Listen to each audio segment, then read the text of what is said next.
We're there everywhere. The lightness in the air.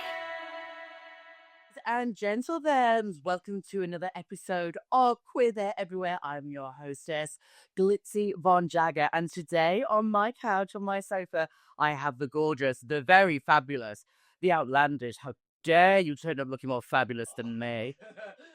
Chris Fitchew is here with us today. He is a creative director, a space holder. He produces, directs events from the worlds of showbiz to the worlds of spirituality.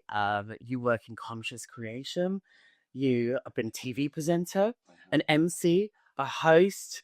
She's one of those like me, does it all, darling. And thank you so much for being here.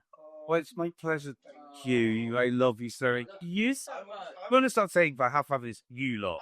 Actually, what happened was I came round not looking fabulous, saw you, and quickly ransacked my suitcase to try and find a little something to match. And also, I love it here. This is fabulous. Thank you, fabulous. Yeah, and also just congratulations on this podcast, which is doing so many great things. And I want to start by saying, when I first met you, one of your first drag outings, Yes. Glitzy came up to me in Ibiza. Actually, blue was the thing. I was actually. So it was really nice. And I was like, Chris, it's me. I was like, who? It's me, it's Glitzy, Darren. So it was just so brilliant. And how amazing and how far you've come. Thank you, man. Joking, amazing. I wasn't called Glitzy. That's for Brittany Hilton. Your fault the last. Yeah, which I'm kind of obsessed with. I kind of love that for me. But I love the evolution of Glitzy. Yeah. And I've been there for all of that. And it's been really amazing to watch. I'm so proud of you. And yeah, I mean, I can't even with the makeup. It's just everything. What makeup? Oh, it's just a bit of chapstick and mascara, darling. So yeah, and it's just great to be here to chat about things. And, you know, we've both come a long way, haven't we? We've both kind of chipped away. We have. We've been in the showbiz coal mines for a while, and I'm equally so proud of you and just, you know, all the fabulous success and the huge, gorgeous, wonderful things you do and the festivals and everything. And it's all very glamorous and wonderful. But the thing I'm most proud of is that you as a person, your kindness, your spirituality, holding space for that within our community, which is what this show is about, which is what this podcast is about raising the vibration. And you're somebody that does that, and you do it with grace, with charm, and with finesse and talent. And yeah, that's why I wanted you here today to share. Well, I mean, it's interesting, isn't it? Because you said, you know, we both do quite a lot of different things. And I think it's quite indicative of the queer community. Certainly people in the world of show business or show, you know, we sort of all came up the ranks trying a bit of everything. I mean, I used to do stand-up comedy. I've done, like you said, TV presenting, acting, sketch comedy. I did Edinburgh for 12 years. I cut my teeth. And I was always sort of chipping away. And like, that's what we do. We have this desire to do what we know we've kind of come here for, which is really to share our passion and joy for performance, entertaining crowds, making people laugh. I mean, it really was the thing that drove me and why I've sort of kind of got into comedy quite early. I was at drama school and then didn't go down the acting route so much. Loved stand-up, loved sketch. And then sort of got into cabaret earlier on. And, you know, it's grown. And the spirituality side, I think, you know, I had a 20s that was probably not too dissimilar to many gay men who come from a small town in Derbyshire or up north or the suburbs. And you arrive in London. I mean, I remember the first I ever heard of London when I was like, I don't know, like when I sort of realised what it was at 8 or 9, I was like, I have to go. I have to be in London because that's the centre of everything. Came to London and, of course, you know, experienced London as a gay man in the sort of 2000s and, you know, kind of burnt out, as it were, as a lot of people do, especially people who are, you know, trying to search for like the next show kind of element, or, you know, we do cabarets in Soho and and then it sort of created a business that was, like sort of events. It took us around the world. But I got to like early 30s and completely like had to reevaluate everything because, it was a really bleak time when, your business is failing, your health fails, you're doing destructive things to oneself. And then, sort of set me on my path of my own personal healing, which, really made me realize how faithful and deeply spiritual I was, and actually it's quite similar, the world of like entertaining people and bringing joy in the comedy world. And then you start to, see the value of putting on sort of conscious events, and the connection that is created. And I think I'm just really interested in the connection with people, whether it's one-on-one or groups of friends or, these bigger events that I do. But it really did come out of the sort of self-discovery and self-healing and self-mastery, which is continual. It's ongoing. Oh, yeah, it never stops, does it? It never stops. I mean, yeah, I just love, and I think we're very similar in that way. My two favorite things to hold space for is joy and healing, whether it's where I'm teaching yoga or I'm like entertaining people, because we all need it. We all want connection. We all need connection. We all crave connection. And I feel like a lot of the way that the world is now is quite disconnected. It's built to be that way with like the internet, with social media, things like that. Yeah. So I think it's important work. And I get, you're so right. Like it's funny how both of us have had our sort of mainstream shows, things that we do. You DJ in all the different clubs and events.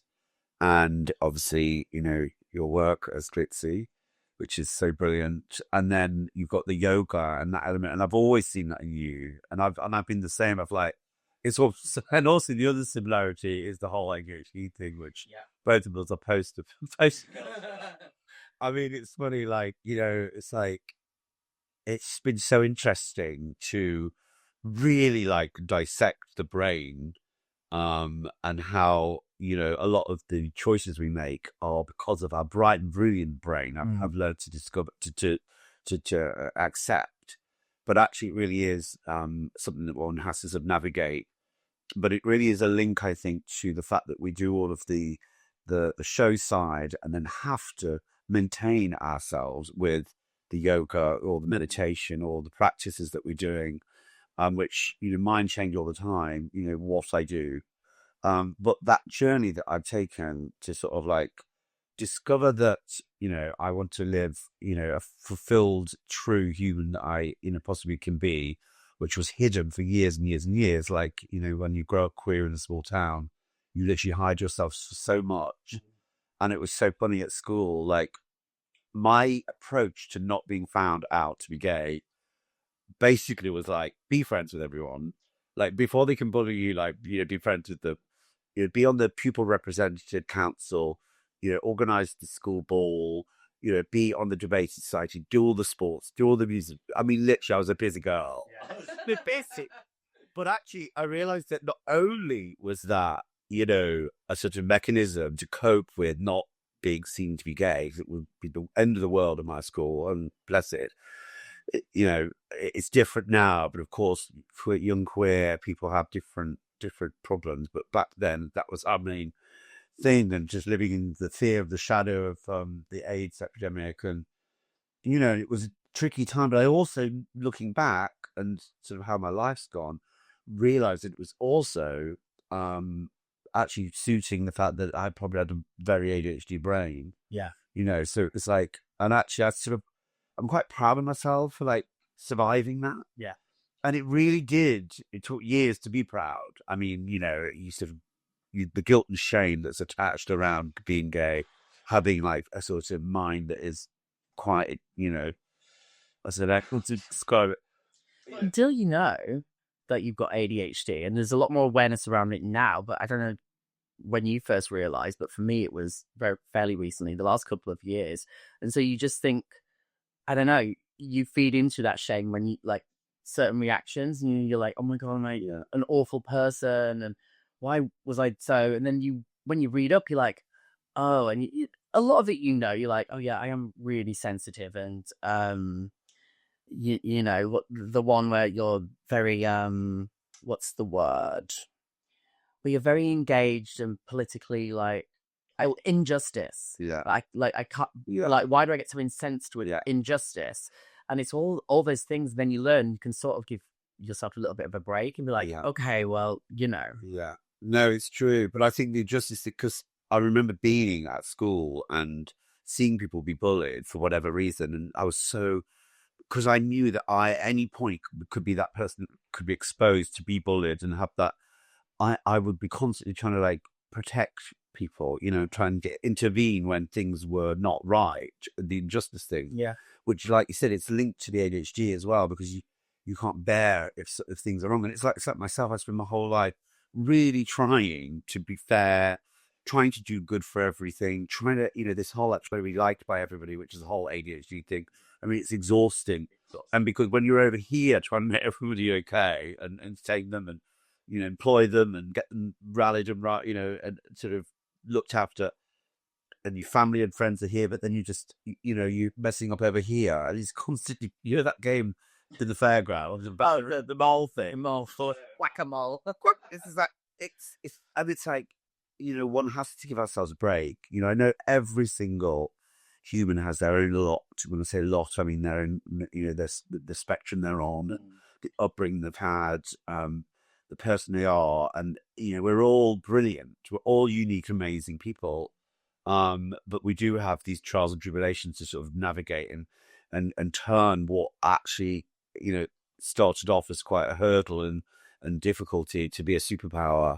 Yeah. And to be something that actually makes us the brilliant people that we are. And I've just learned over the years, it's about just accepting that, doing everything you can to sort of nurture the sort of way you are, and then surround yourself with people that get you and support you and elevate and celebrate you, which I kind of so luckily got with my friends and my beautiful business partner Jess, who, bless her, it's just like, I don't know how to cope sometimes, because she's so amazing and so supportive of, you know, and I know she has her sort of trials and tribulations that she goes to, and I hope I can support her too. And that's what it is. It's like we're all trying to support each other, but also ask for help and get support.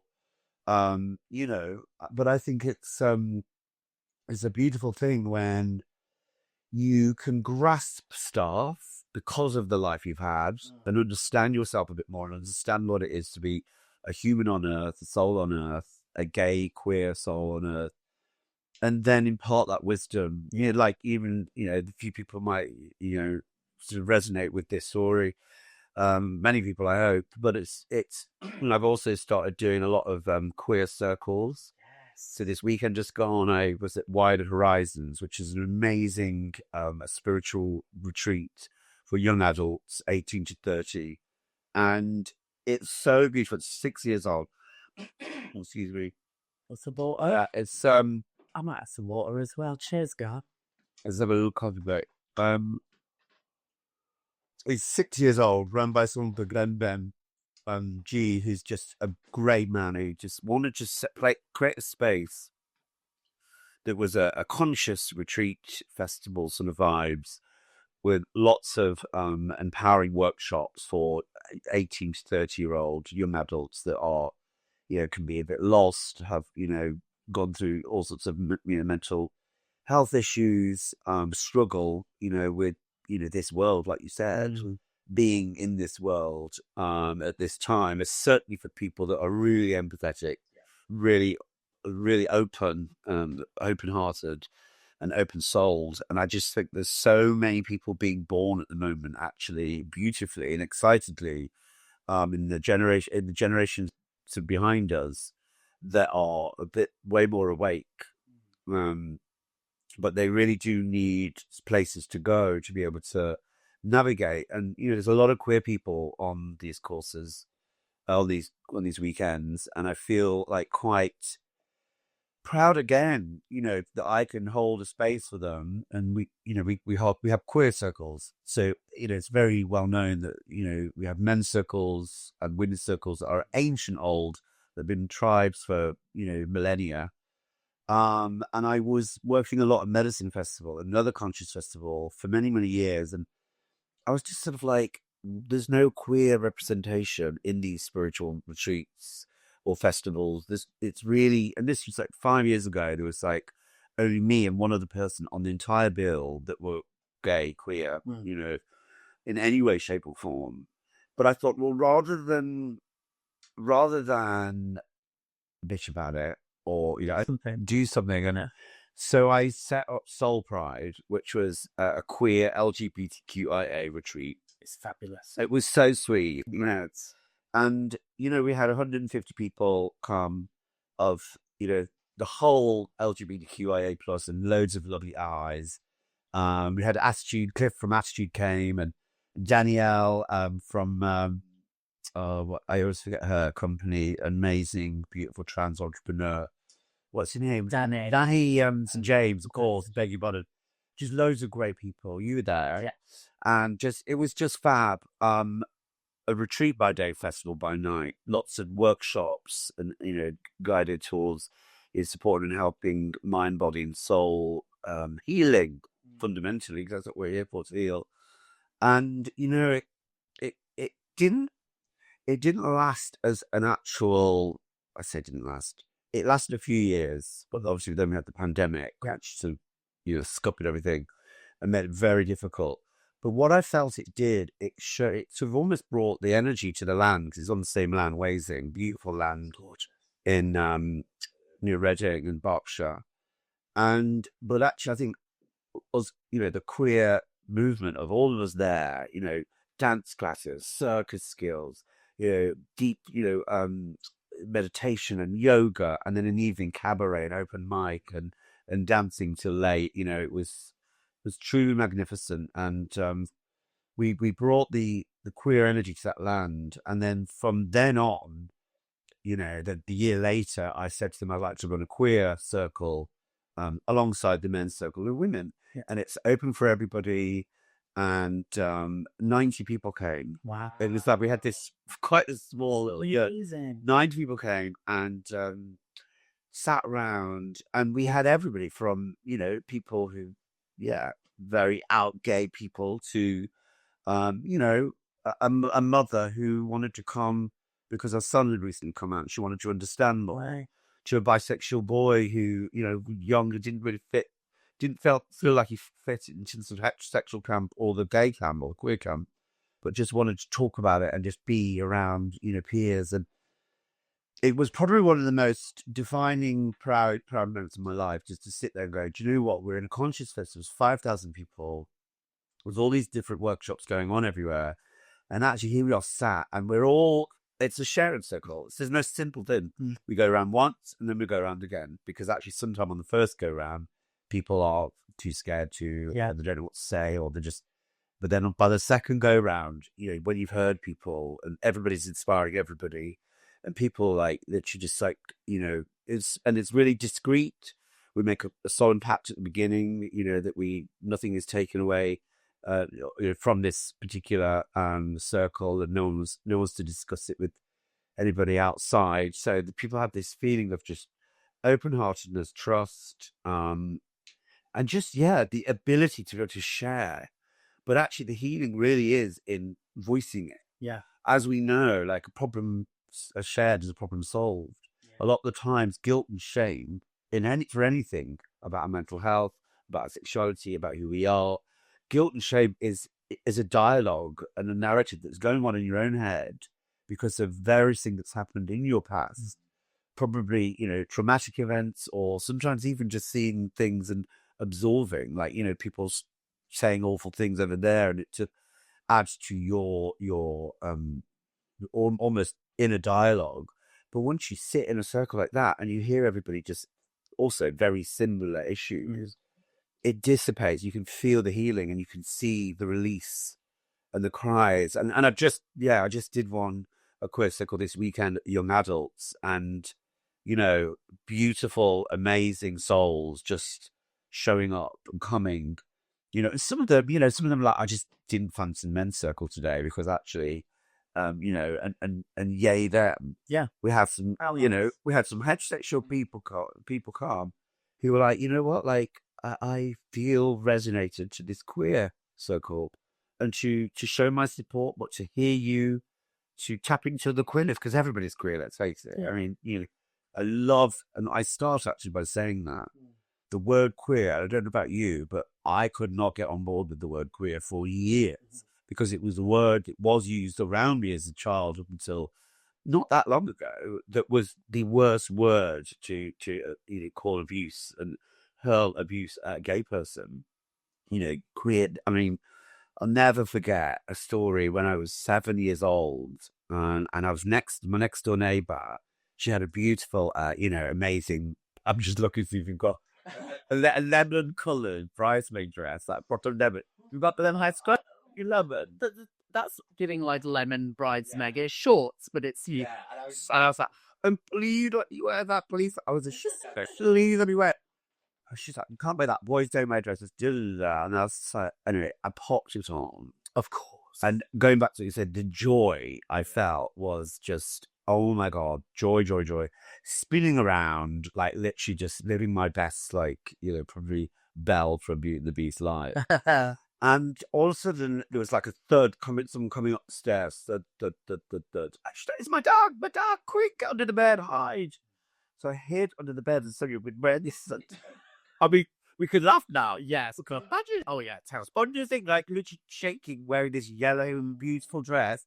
And then this big, I mean, I don't like to be mean to him because I've done the work on him. I've played up for Dad, forgiven him. Yes. But actually, this gentleman appeared and just shouted, "Get that dress off, you queer!"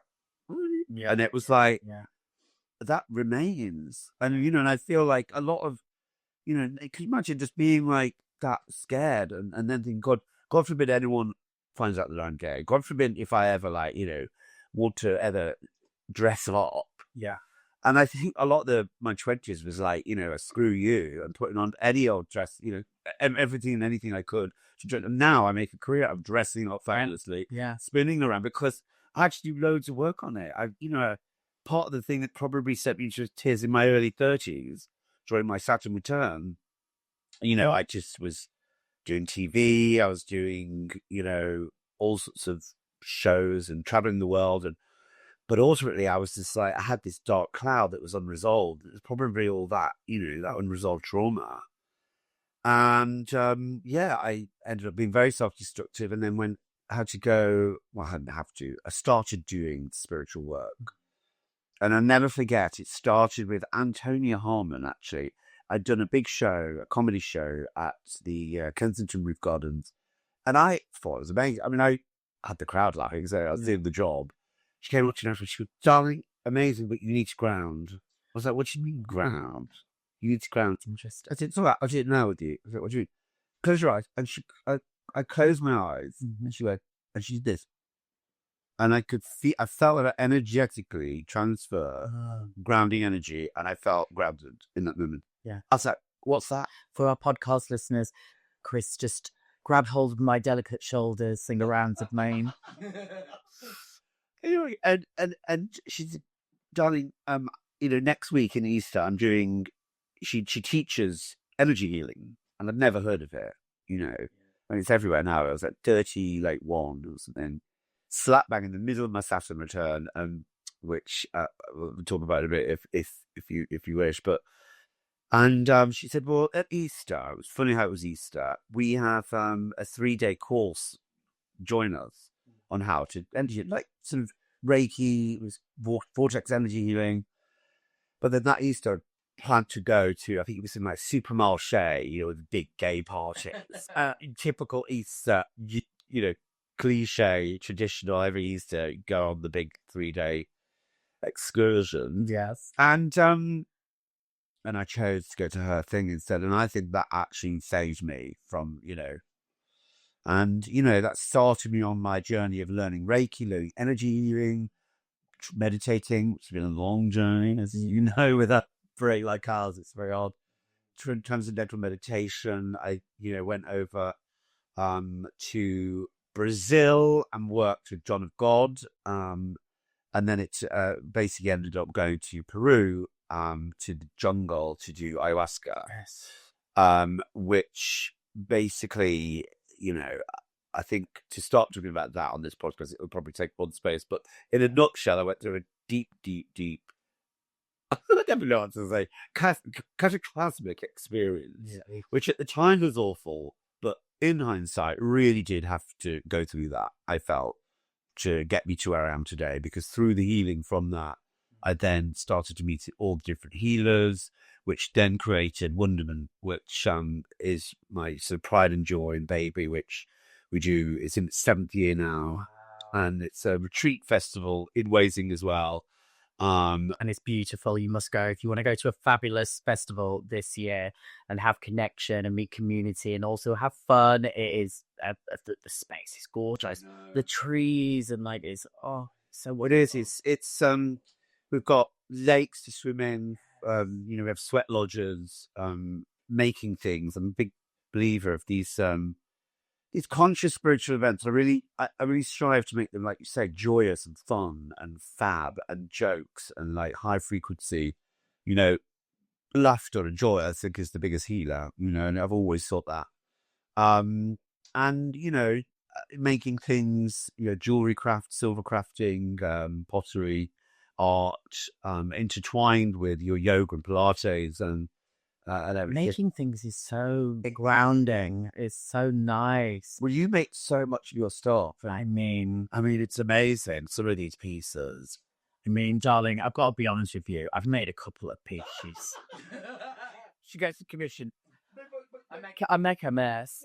I mean, what's creative is the ensemble, the whole, putting it together, style it all, and you're styling and that commissioning and finding and putting it together, and it's so creative. And I think with a brain like ours and a desire to be creative, we need an outlet, and like you said, it's the music, the DJ, the yoga, and everything else, and it just makes you sort of feel more whole, so you can. Yeah, and it's funny, the whole spread yourself thin. My mum used to always say that. You spread yourself thin, you do too much. Jack of all trades, master of none. But did you know, actually, for all those who've ever been told that awful, quite derogatory phrase, Jack of all trades, master of none, do you know that that's been bastardized? That's been trimmed. The actual saying is, Jack of all trade, master of none, a master of many is better than none. Oh, did you know that? Yes. That has blown my mind. We're rebranding it. Oh my gosh, that's the full thing. And then someone somewhere snicked it, which is, I think that's like, because I always used to feel, and essentially, I sing, I dance, I act, I choreograph, I write, I DJ, I produce, I do makeup. She did the podcasting, done comedy and sewing. Oh, that's why drag is a great vehicle for me, because I can put a little bit of everything in there. I mean, even when I was starting this, my husband was like, a podcast, is this the latest hyperfocus? I went, do you know what? If it is, lucky for everybody, darling. I say, honey, everything I do informs everything. So but I love that, because I was always, you kind of go, because we get bored and you on to the next thing. And it's like, I've done ballet, tap, jazz, models. Hip hop and Irish. It's like, honestly, when you came, actually, I saw you perform twice last summer. Well, we work together, so I also now do events, which is great to have you join them. Our cabarets, our corporate private wedding events, and it's always great to have you with us, because you literally do it all, like sing, the high kicks, all the dancing, which you only know because of all the years of your dancer. Yeah. And the singing, it's all amazing. And it's got better and better and better. I mean, your voice is just improved because you've been doing it and grafting it and performing and honing it. My voice only got good. Like, I could always sing, but like I started to feel like a singer. I didn't sing for 15 years because of shame from stage school. Yeah, for like all the patriarchy stuff of it all. So I didn't sing for ages. And then, drag gave me the superhero cape and the confidence to do what I really always wanted to do, was just sing. It's the reason why I moved down here. And then once I broke through that, but I started singing female girls songs instead of the the drippy boy songs that I was having to do. And you opened. But also, you love your female artists. You love your gargoyles. You're obsessed. I don't know anyone. I've more. The new single, have you heard it? Can't Stay music video. Yeah, the Kadaba. How about which that you see at the Grammys? No. But the music video and the new single, I'll play it for you afterwards. And just so there, I am. Did you meet her? What? And I had a very cool. Oh, you very cool. I know. Yeah. I mean, you know, and actually artists do inform us, you know, and actually, I suppose my approach to my performing side, which is, you know, now I've harnessed again and got to a point where I'm like, actually, I'm a host, I'm an MC, I'm really good at it because I'm there to help the show along the way, to introduce and elevate all the performers, to make sure everything, you know, runs smoothly. And it sort of suits, like I say, all of my little bits. So, you know, my production hat, which I love to create and produce shows, my, you know, singing hat, because I sing, you know, songs. Again, I've chosen songs that sort of suit me, which are sort of comedic, dramatic, playful. And when you start to go, well, actually, I'm going to create myself as the artist that I want to be, rather than trying to be a musical theatre star or an actor or like anybody else, the more that you can be more you, and literally, because then you enjoy it. You did. So you're like, well, I like artists, I'm singing songs. Yeah. It's like, well, I like, you know, certain, you know, characters from, you know, musical theatre, so I'll bring them in. I like being comedian, so I like changing the words. I like being a fool and a sort of jester, so I'll, you know, fall off the stage, you know, part of the thing. But also I love bringing the spirituality into it now. So I used to keep it all separate, and you do my spiritual events over here and then my shows over there. But now I bring it together. So I'll just literally, you know, create shows like Search for the Soulmate, which is like a spiritual dating show. Which I've seen that. It's amazing. It's very right. And actually, people do find their soulmates on it because it's real. And we've got the intention, and the container is set. We can still be comedic, can still be playful, can still have a song and a dance. Everybody's in on it. Everyone's included. Yeah. It's like Brassic, my big brass band show, which is gorgeous. Yeah, gorgeous. Isn't that Wilderness, didn't you? Wilderness. And you just did. I mean, his birthday party. So we did. Brassic was an idea because I love brass bands. Again, I love brass bands. I love brass bands. That's like Derbyshire. Is it? Stouts. Love brass bands. I love like the bombasticness, and I love brass bands that play things that aren't your traditional, like, you know, modern stuff. I really was obsessed with the amazing William Ferry band, who are just so amazing. For like 100 years old, you know, there's people in there that have been in it 50 years. There's 80-year-olds and 16-year-olds, and but they're just really up for the brief. So I was like, right, we're going to do disco house, dance tracks. We're going to do You and Me, Flume. We're going to do, like, you know, Proud Mary into, you know, what's the other song? Stand on the Word. And then I love Stand on the Word. Right on time. And then finishing with, you know, what is it? I always look at it. No, Freed from Desire. Can you imagine? So just came up with this idea. I said, okay, let's have it at sunset, so it's golden hour, so it's proper, like, you know, mystical and magical. We'll do a whole circus of people whipping up the you know, the energy. We'll make it really interactive with the audience so that everybody's involved, which is one of my biggest things. I personally feel, this is why I think you do so well, is that the way that audiences are now, they want to be involved. Yes. They don't want to just watch something. They want to feel like they're literally a part of it, which is why you're in the audience. You're getting everyone going. You know, you're get people catching your feet and all this. And it's, you know, it's people want to be a part of it. And so the band will do a huge group on a 432 hertz with the entire 5,000 audience. Then we'll add the sort of the high frequency of 432 arpeggio of the band. And we'll do this chord, which literally creates this sound of like, and then we'll pierce the earth with the healing frequency of 432. And everybody's just going along with it. And then we literally start Burn Baby Burn Disco Inferno with a 40-piece brass band and then roller skaters. It's so, like, powerful. And then you can feel the frequency change. You can feel the energy change. and it's science and it's spirituality and it's belief and faith. And you're not sort of enforcing it on people. You just say, join, hop on board with this. And it really worked. And then Jessie Ware was in the audience, and she basically said, I need this at my 40th birthday, which we did at the Rivoli Ballrooms in November. It was fabulous. I love a star-studded event. And, it was an honor. And, that's going to be, performed throughout the year this year. Date's going to be announced, where and what. Currently working it all up. It's so difficult, though. Can you imagine there's 60 people in the show? Yeah.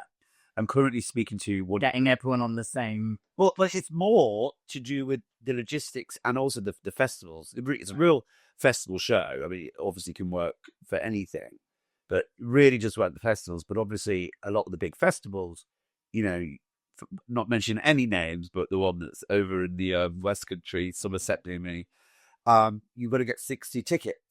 And everyone's like, you're not going to get 60 tickets because you have to get the people in as well as everything else. So I'm currently in that, but I've got belief. People need to be a part of it. People need to hear it.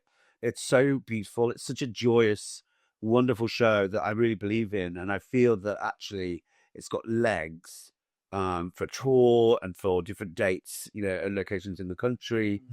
Somewhere I really love to do a London date. I see it at the Royal Festival Hall. It's a Royal Albert Hall. Do you know what I love about it so much is that you are holding space for play in all of its forms, and you're inviting everyone to play with you, and it's keeping that child magic alive. And I can see how much you enjoy and love what you do and talk about it. You light up, and you're still enjoying, you're still playing with it. And I think that's awesome. And people are putting it to boxes that society puts us into, that like how we grew up, how the boxes we put on ourselves. And then realizing, that it is all about being able to deal the cards that you've been dealt in the right way, removing those boxes and playing and be like, and all of that. And I think it's just I nearly cried at one point when it was so beautiful hearing you talk about, the mom and the, all these different people in these spaces, because, well, there's not that many queer spaces that are where we come together. The histories, it's bars and it's clubs and it's things, and those things are wonderful and we love them and they're fun, but there's less of that comparatively to the rest of society. They have loads of spaces and all sorts of stuff, I guess we can like mix and stuff like that and all the rest of it, and we love to do that with everybody with the right vibes. But like having our spaces as well, especially like different spaces, more options, more choice, and spaces that offer healing, because we need a lot of that, because a lot of us have been through it. Well, I agree, and I think there's a lot very similar things that people have to address in the queer world. There's a lot of addiction is huge, and that we all, including myself, go through battles with. Certain people quite a lot of people are sort of speaking out about it lately. I've seen lovely Bimini talk so vulnerably about it, and actually, it's important that we all, call it, and and it's again, it's anything like that, addiction or dis-ease is all to do with unresolved trauma. It's to do with not facing things, and I just. Self-soothing as well. It's so normalized something. Well, it is, and I just think I was just like there's so many people doing so many great things, and I applaud people. Fat Tony is such a great just speaker about it. Yes. And I feel like there's so much shame again around that, and I feel that what we've done as a queer community is just pass the shame and guilt around. It's like first it was like being gay, then it's like how we have sex because of the AIDS and HIV. Then it's addiction.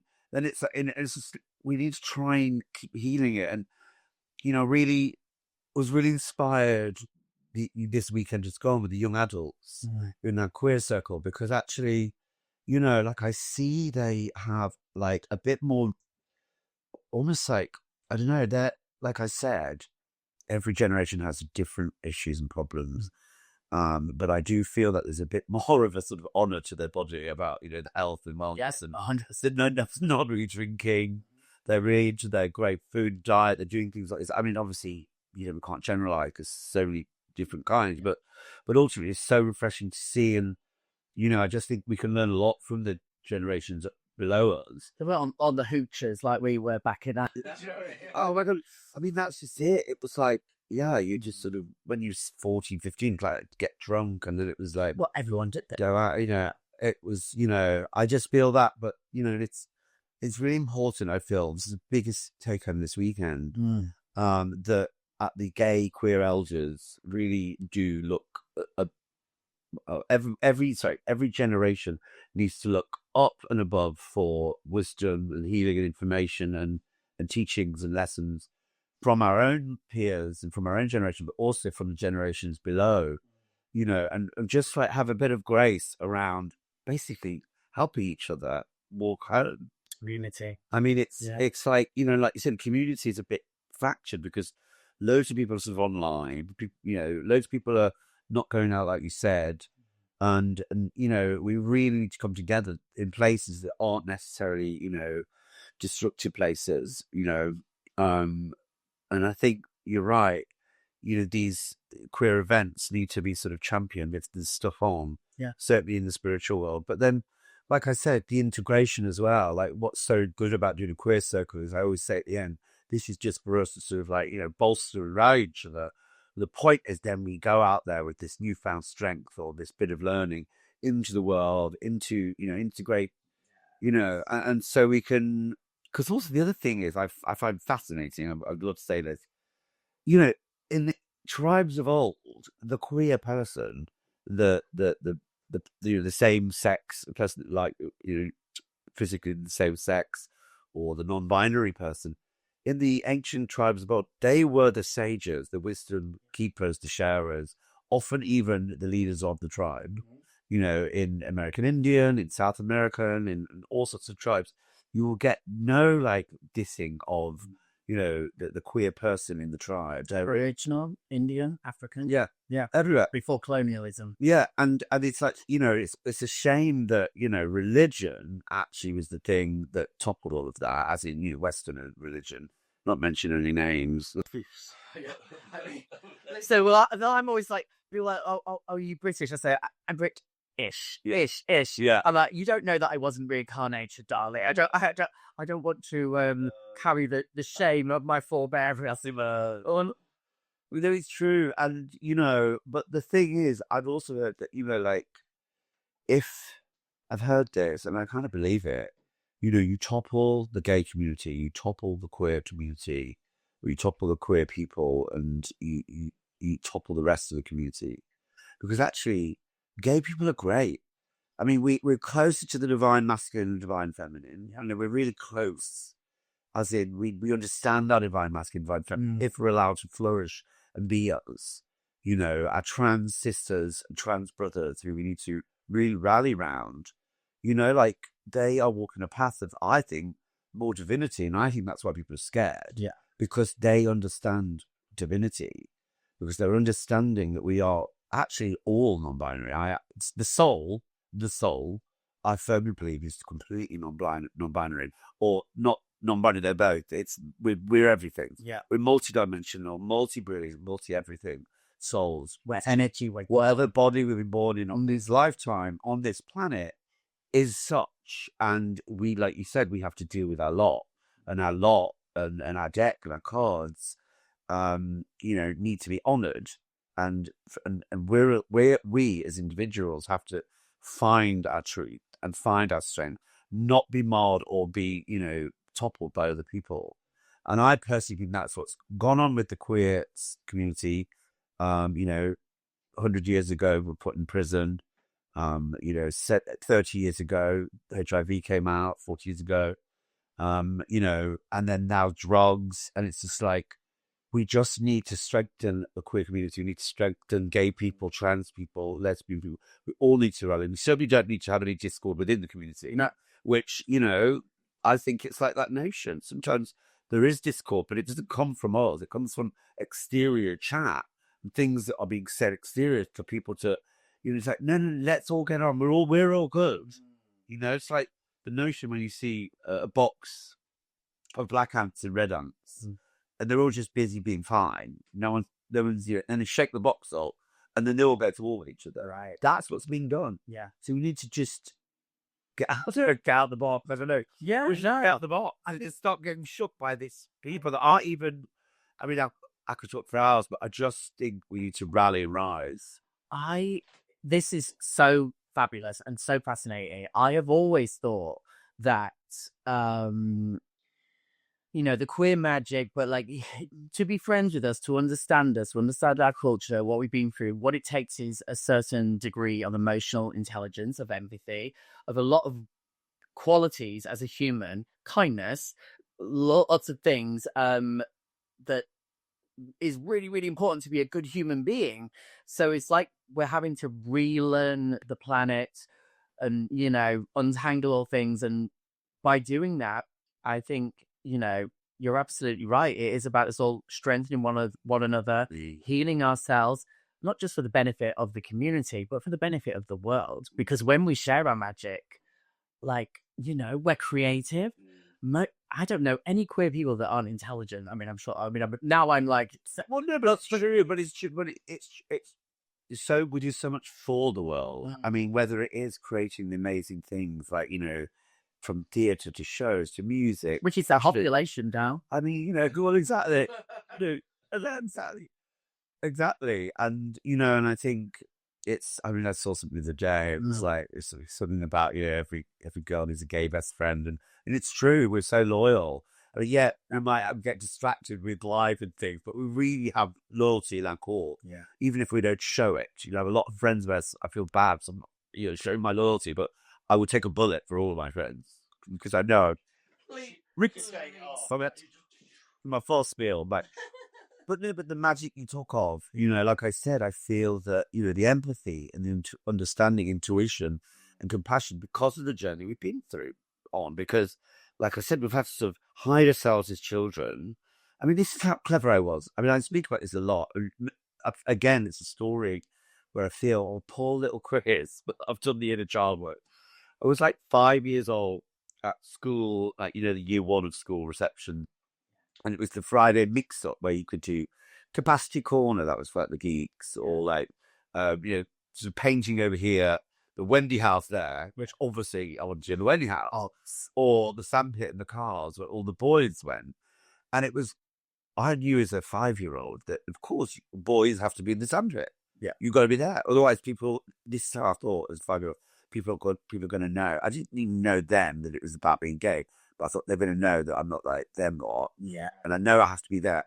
So I'm literally clever little Chris, when he was 5, went down like the sandpit. The little cars, like just shooting all the cars around. Yeah. And then 10 minutes before mix-up was over, literally just lecking it over to the Wendy house. Girls, what have I missed? And just having a quick 10-minute just to get out. That's still you. I've seen you do that at festivals. It is, and it was that kind of like I would sort of please everybody to please myself.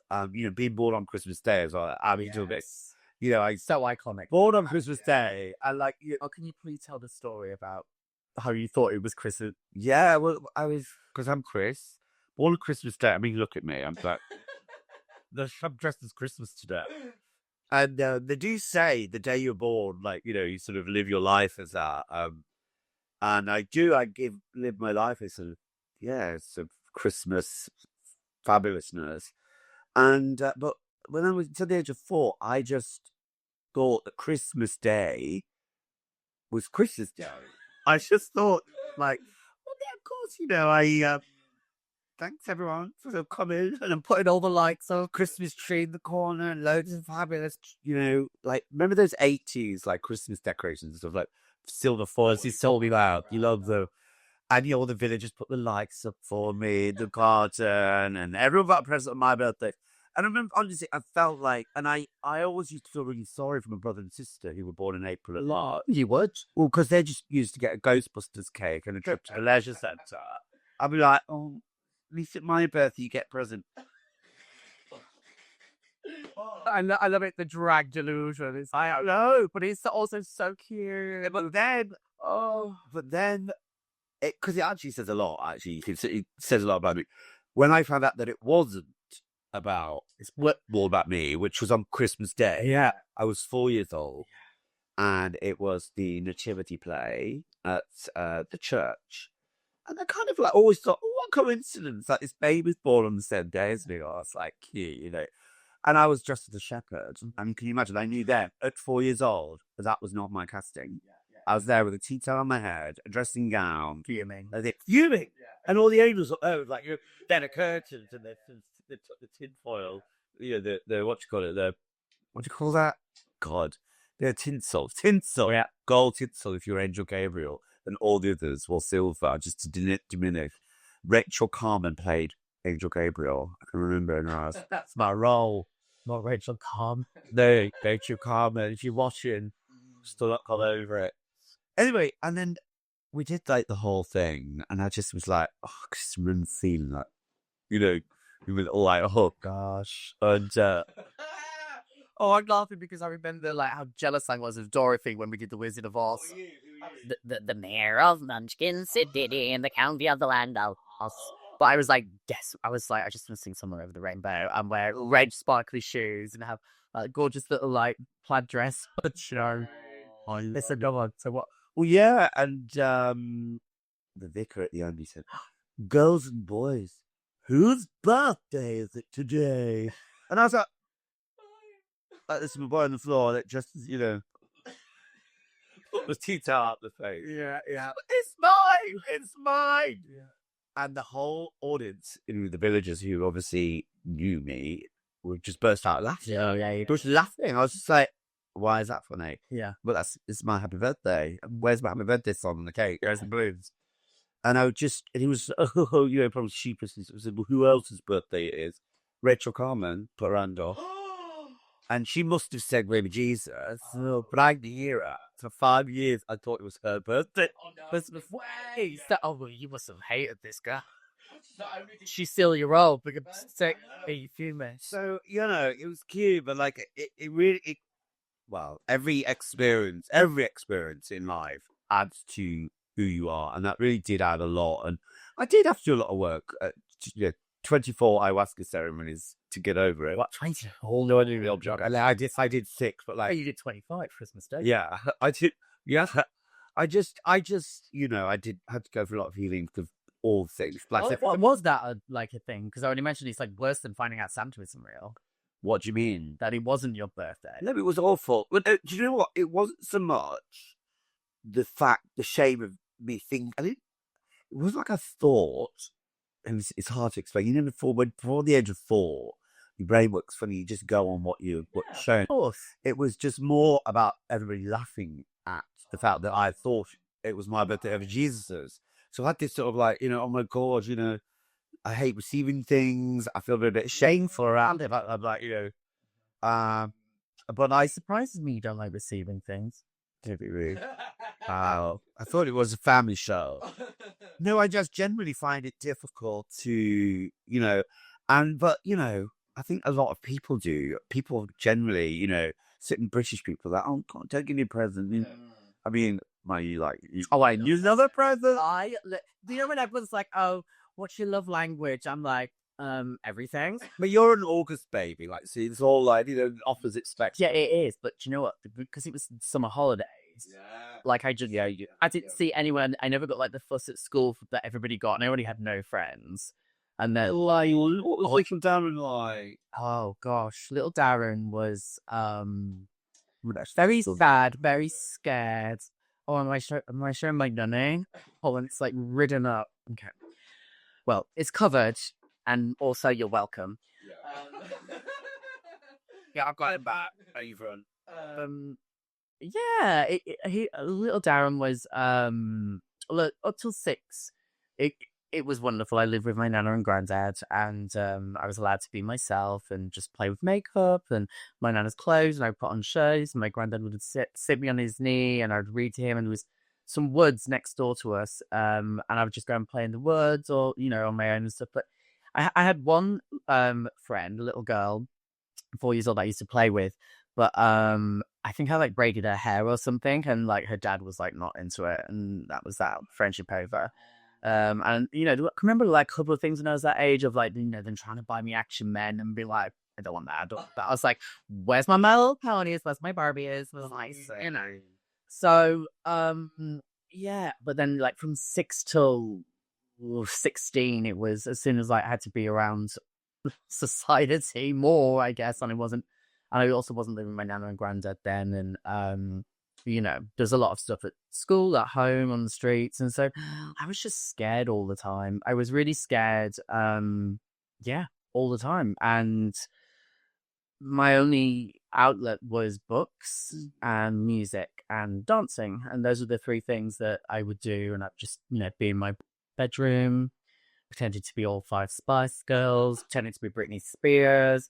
That was good training. So, I mean, you pivoted that into the early training for what you do now. Yeah, I mean, I put my whole like package together for Italia Conte. Like, I got the Yellow Pages out. I only knew about it because Louise, who was my favorite pop star at the time, on Eternal. Remember her?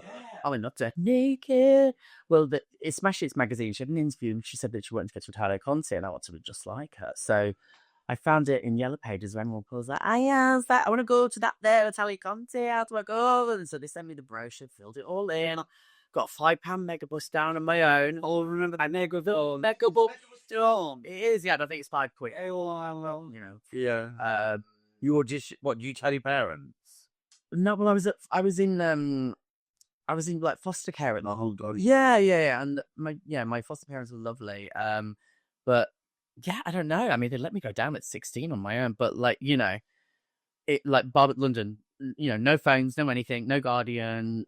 Just had to like ask everybody where to go, and yeah, got there and got the, the scholarship Billy Elliot style, and that was that. But like, yeah, no, it's little down. What, you went in 17? 16. I was 16. How did you?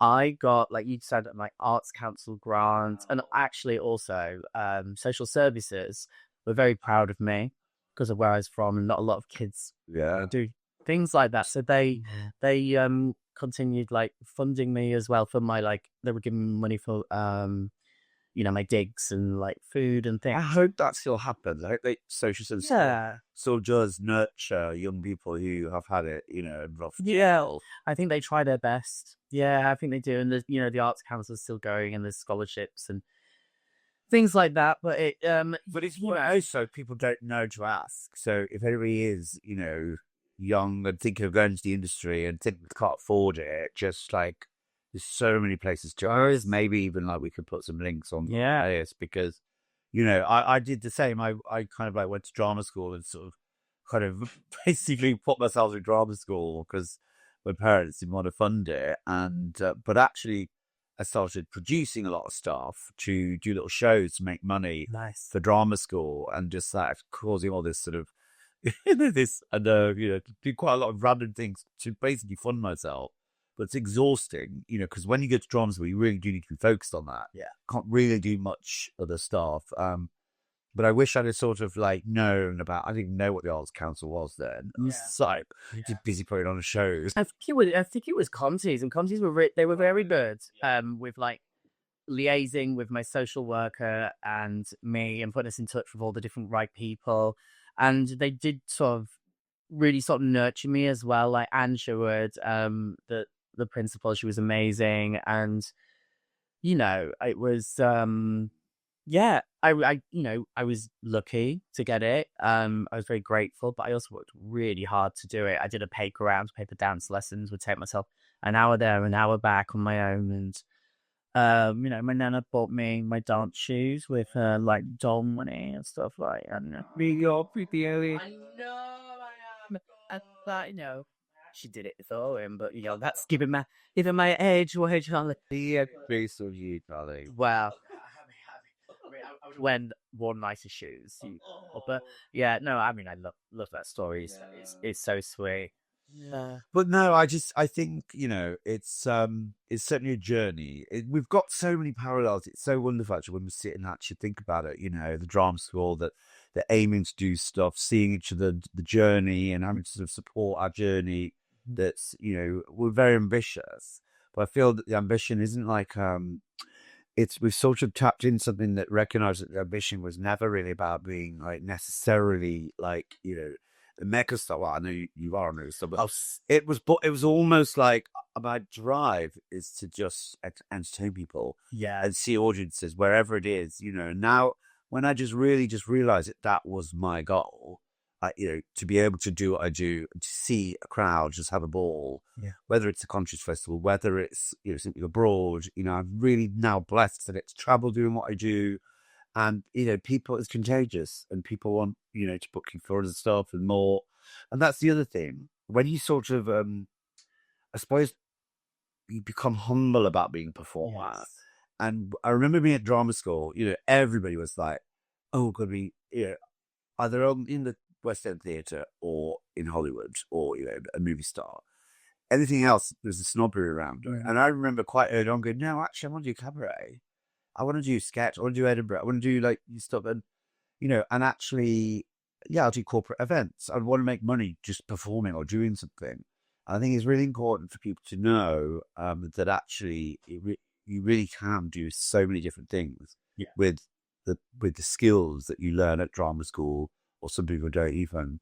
You know, it's such an open market now, certainly, and going back to, you know, the queer community, even though there's, you know, lots of bars closed down, and even though it's quite bleak out there, there's also the positive side, so much more experimental stuff. There's so much beautiful stuff in, you know, the drag king world. It's brilliant to see. You know, I've got some dear friends, like Daisy May, and just some really amazing drag kings. You know, certainly in this area as well. You know, Dalston, and obviously with the glory and everything that Johnny Woo does. I've known Johnny Woo like literally. I remember. I need to tell you this. So I met Johnny Woo, who's I've always adored, and again, someone who's really inspired me because he's someone who stands tall as themselves in the world of cabaret, performing arts, performance art. Great singer.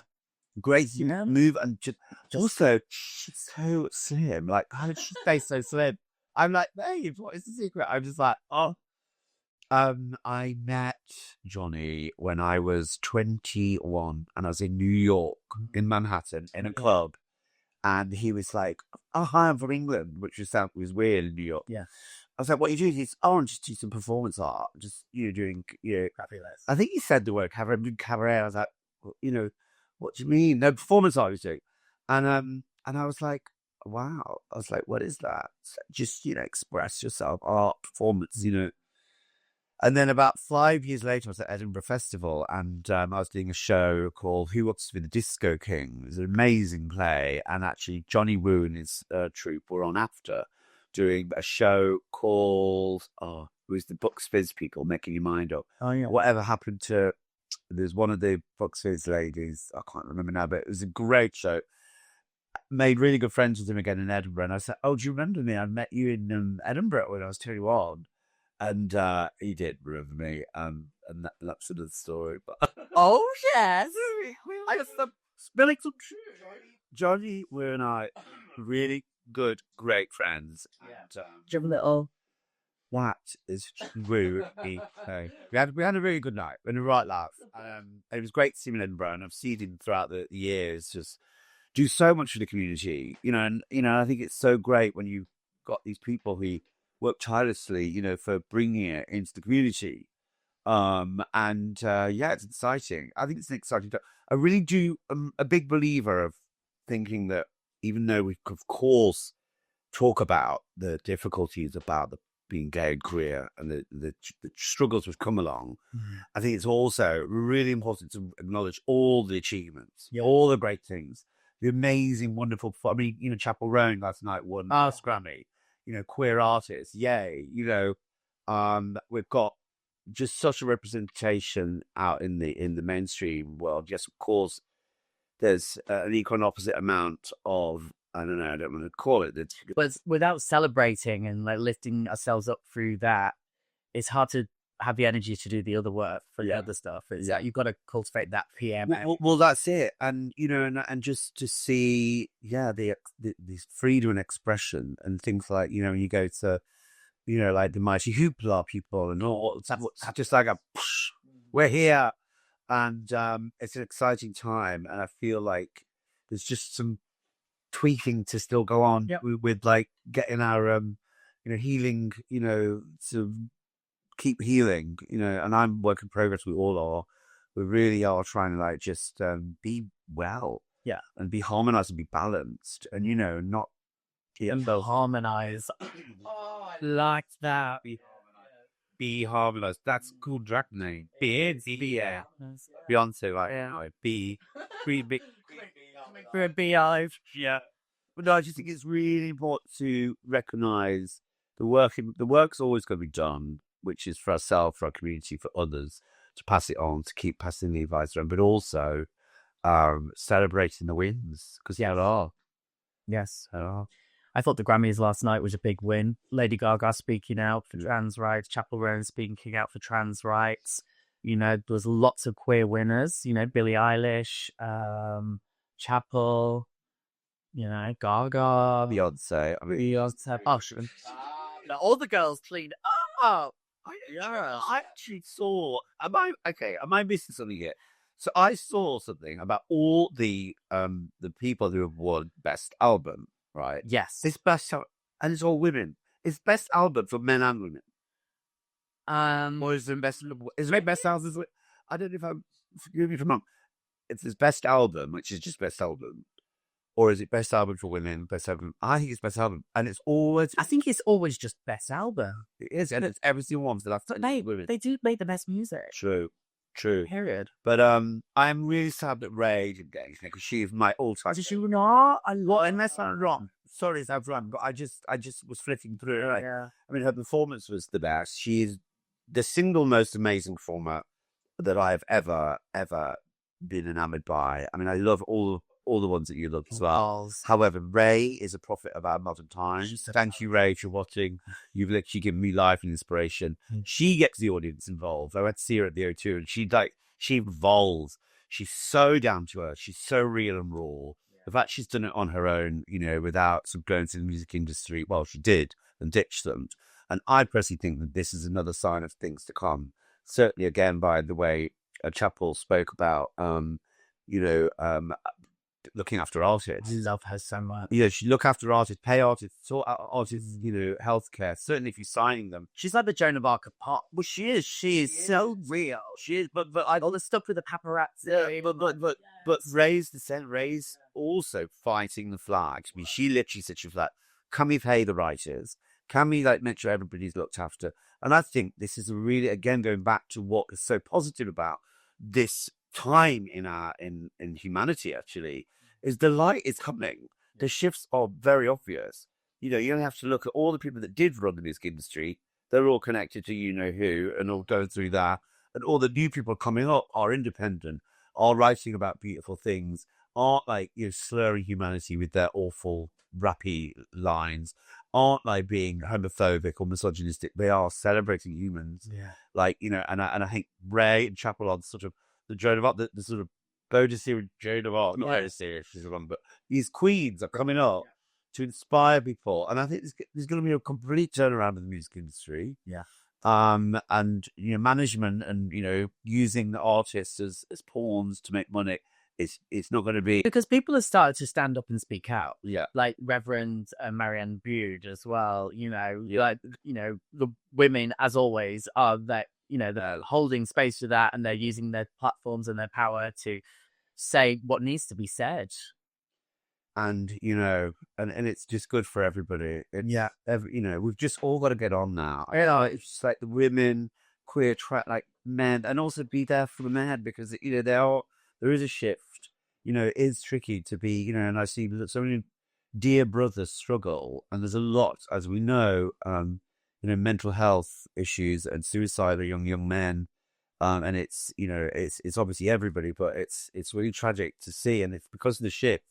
So while we're supporting the elevation of divine feminine, and while we are being there for our queer community, we still need to be kind to men. Yeah. Because they're kind of getting left behind a bit, and they're their role is sort of becoming we just need to go back to what feels right and true, go back to ancient times, go back to tribe, go back to the fact that, in tribe, everybody looked out for each other, whether you're a man, a woman, an elder, a young child, a queer, a queer, I love, a quite, and it's, let's look at tribes that work, like the Hawaiian tribes, they're so beautiful to watch. They're disharmonious. They don't fall out.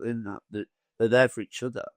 In fact, when someone's done something wrong in a Hawaiian tribe, they all take accountability. Wow. There's this beautiful prayer called the Ho'oponopono prayer, which I use all the time. The Ho'oponopono prayer. And Can you say it? what do you mean? Yeah. So I actually used it in the queer circle because, it's about if something's gone wrong in tribe, or if you've done something wrong, or if someone has wronged you, rather than putting energy towards that person who has wronged you. So let's, for example, take that man who actually screamed "you queer" under, when I was wearing the fabulous yellow dress. So let's take him. And in fact, do you want to do it now? So if you take something in your mind's eye that's happened to you in your life, just take a, Oh my gosh, how many prayers have you got, John? let's take this thing or someone around you. Just have it in your head. I got my stepdad. Yeah, just take a moment and take him, and actually what they'll do, it just let's simplify it, and you'll put the tribe in a circle, and you'll put the person that's done something wrong in the middle. So say, for example, in a Hawaiian tribe, you'll have someone who stole a loaf of bread, and you'll put him in the middle, and everybody else will say the prayer to the person. And so, for example, if you just put your dad in front of you, and I'll put this gentleman in front of me, and there's 4 parts. And what you do, you say and feel, you say, I'm sorry, forgive me, I love you, thank you. And so you start with the feeling of sorrow. I'm really sorry. I'm really sorry. I'm sorry that you weren't, sort of educated enough to think that you saying you queer bastard to this young 7-year-old is going to affect him. I'm sorry that you have that aggression in you. I'm sorry that somewhere you learned that that's okay.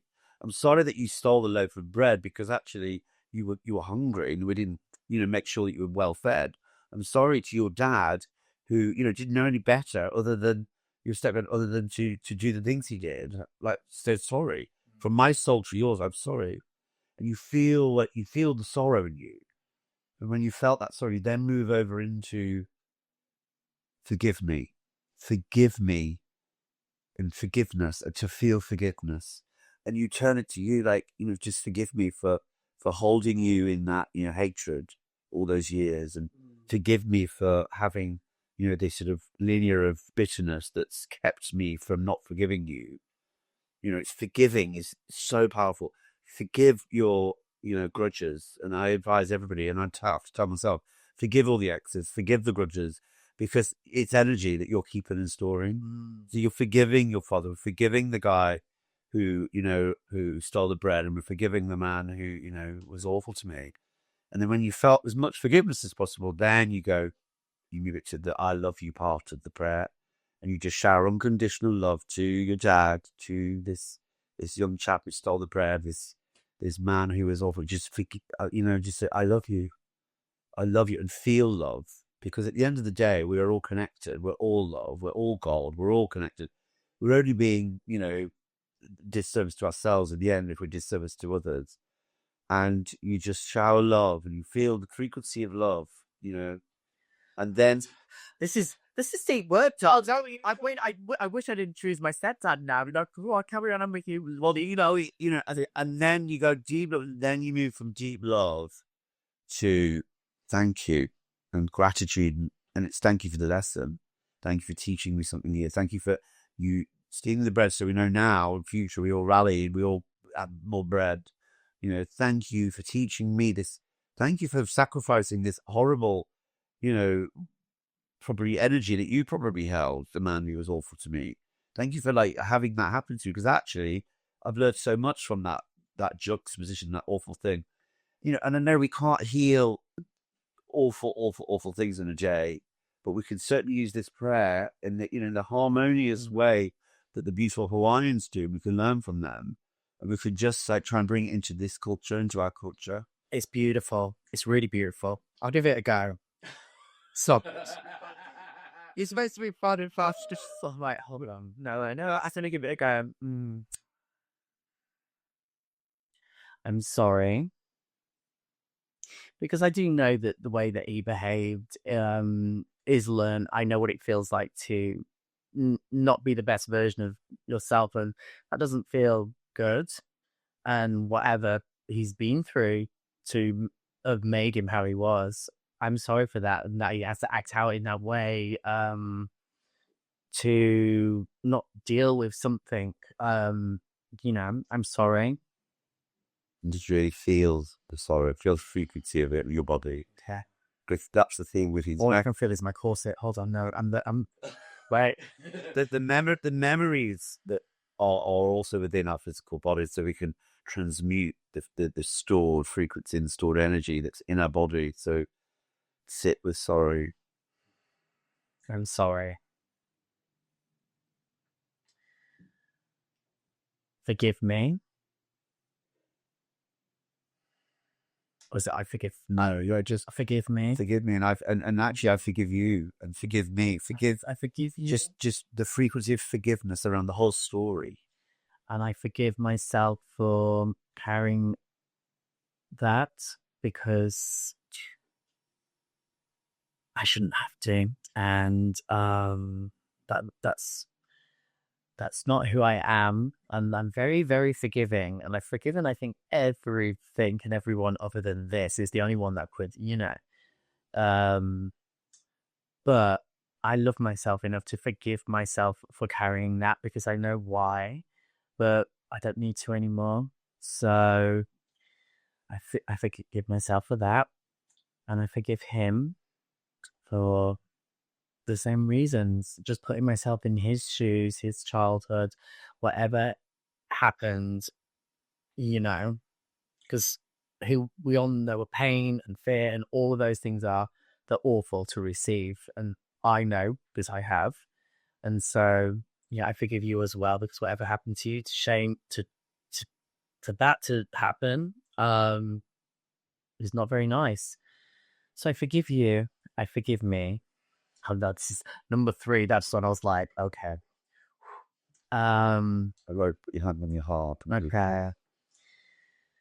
I love you because, as Chris so beautifully touched on, we are all energy. I truly believe that God, Allah, Ganesha, whoever you believe in, whether it's science or, magic, whatever, I believe that the energy that we have is that higher power. We all have it within us. And so we are all interconnected with everything. And so I love you as that part of that. And then what was the last one? Thank you for that. Thank you. Gratitude. That was the Slay HD, remembering the last one. And thank you. Thank you for the teachings. It has made me quite scrappy. It's made me very deep. It's made me understand fear. It's given me a lot to mine as an artist, mining that pain, reframing the shame. And thank you for knowing that I don't want to make anyone ever feel bad or, anything I say, I do. I want it always to be with intention because when you've been hurt, I don't want to ruin my makeup, but when you've been hurt, you know what that feels like. So thank you for teaching me to not be that way. I'm crying. Yeah, thank you for that. You taught me very deep empathy. I never want to make anyone ever feel bad. So, and that is a beautiful teaching. So yeah. Forgive me. I forgive you. I love you. I'm sorry. And thank you. Oh. Oh, darling. Oh, of course, she's turned into the Drew Barrymore show. the work is the work is real, and I just implore anyone to do it. You can do more of it. You can, bless you. No, that was beautiful. Thank you for that. And it's just recognizing and honoring, and your mind can be the thing that can really cause so much like heartache and pain, but it can also be the thing that helps you eradicate it by telling yourself, by working through the frequencies and the emotions and the moments and the thoughts and the trauma. We're in a time now where we can release. It includes people and things, and we just keep doing it, and everyone should just do it. Everyone should do that prayer. Fabulous. What a wire. Yes, come on, the wire. Use that wise words. Oh, well, I do feel like I've released. So I don't even see. Yeah, I really do. I think I would like to release myself from these stripper. Well, I've been saying, I feel like, I think we could, well, what my thing is, let's look to the future, and what have you got in store for your going away? More further away. No, but I'm going to have a spare room on the beach for you, darlings. First, come and see Adelaide. That's so one, yeah. But it's exciting. It's really exciting. Australia's gonna love Glitzy. So just gonna sashay and I'm just gonna keep on with this show, Queer They're Everywhere, with my music, with and that's it really, and yoga. yeah. Those are the things that this show feels like a fusion of like my yoga and my artistry, and I just want to do both of those things. I love teaching yoga. I love this space, this platform for inspiring not just me but our listeners, the people that get to watch this, and celebrate the beautiful people I've met on my journey that have helped shape me along the way. And and it was a touch of that with me leaving, that I was like, I just want to have this special moment. We're glad to see you if you're going to carry on with all the Australian. Yeah, it's so funny. But also, do you remember like when we used to do in lockdown, we did Wonderment Online, you used to do yoga classes for Soul Pride yoga classes. And you're so good. You're such a good teacher. I think you should every podcast should come with like a free yoga class or something like that. I can do that. Put it in the comments. Would you like that? Yeah, I can sort of. Yeah. Oh, I mean, we could do a little pranayama now. We can inhale, exhale, inhale, let, exhale, go, inhale, calm, exhale, joy. I love you so much. Thank you for being here. Thank you. Thank you so much. It was such an honor, such a privilege. Not even just having you here, knowing you, being your friend. And I will miss you, but you ain't seen the last of it. Darling, I love you. Come here. I love you. Thank you all so much. Please follow Chris and his wonderful events in the comments section. I'll put everything linked in below. Lots of love. Be kind to yourself and each other. Bye.